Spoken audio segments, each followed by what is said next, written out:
बहुत समय पहले की बात है। किसी जंगल में एक खरगोश अपने परिवार के साथ रहता था। खरगोश जहाँ रहता था वहाँ आसपास बड़े जानवरों की संख्या ज़्यादा थी। खरगोश और उसका परिवार हमेशा इस बात से डरे हुए रहते थे कि कोई जानवर आकर उन्हें नुकसान ना पहुँचा दे। उन्हें अपने घर के आसपास जरा भी हलचल सुनाई देती थी तो वो झट से अपने बिल में घुस जाया करते थे। दूसरे जानवरों का डर उन पर इस कदर हावी था कि उनकी आहट भर सुनकर उनमें से कुछ खरगोशों की डर से मौत हो गई। यह सब देखकर खरगोश बड़ा परेशान रहता था।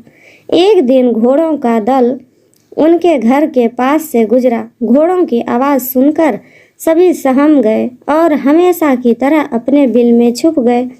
डर से पूरे दिन कोई बिल से बाहर खाने की तलाश में भी नहीं गया। अपने परिवार को इस हालत में देखकर खरगोश बेहद दुखी हुआ। उसने भगवान को कोसते हुए कहा कि हे भगवान, आपने हमें इतना कमज़ोर क्यों बनाया है?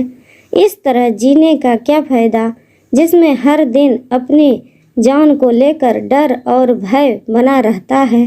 तभी सारे खरगोश ने मिलकर फैसला किया कि हर समय डर और भय के चलते बिल में छुपकर रहने से अच्छा होगा कि सब मिलकर एक साथ अपना जीवन त्याग देते हैं।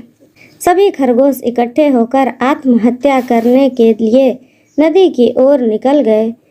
नियत समय पर खरगोश और उसका परिवार नदी के पास पहुँचे। नदी के पास कई सारे चूहों के बिल थे।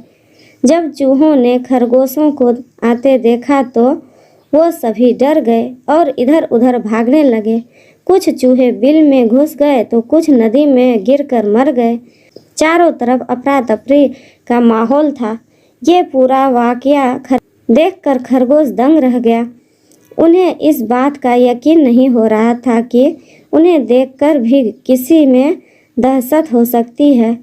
अब तक तो वह खुद को ही सबसे कमज़ोर प्राणी समझते थे और भगवान को दोष देते थे।